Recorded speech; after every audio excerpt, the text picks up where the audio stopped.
বন্ধুরা, অনেকদিন পরে একটা কাজে আমি বাইপাস দিয়ে যাইতে আসছিলাম আর কি। তো হঠাৎ করে দূরের থেকে দেখলাম যে একটা আঙ্কেল জল নামতাছে।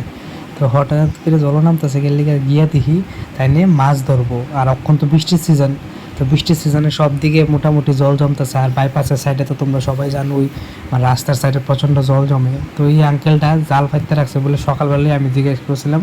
তো ধরো না 12টা বাজছে, সকাল থেকে 2-4 ঘন্টা হয়েছে।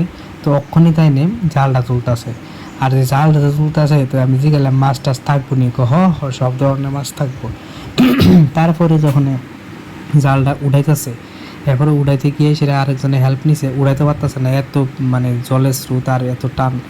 এবার জালটা যখন খুলতেছে, আমি তো দেখে অবাক হয়ে গেছি। কেন সব ধরনের মানে গুড়া মাছ আর কি, ধরতে গেলে সব ধরনের মাছের বাচ্চা আছে। কই থেকে ধরে মানে জিওল মাছ যত আছে সব কিছুর বাচ্চা এটার মধ্যে আছে।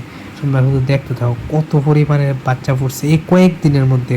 বৃষ্টি হয়েছে কয়দিন হয়েছে, মাছে ডিম পারছে, বাচ্চা হয়ে গেছে। কিন্তু দেখো তুমি কি সুন্দর, তার আর কি প্রকৃতির কি লীলা।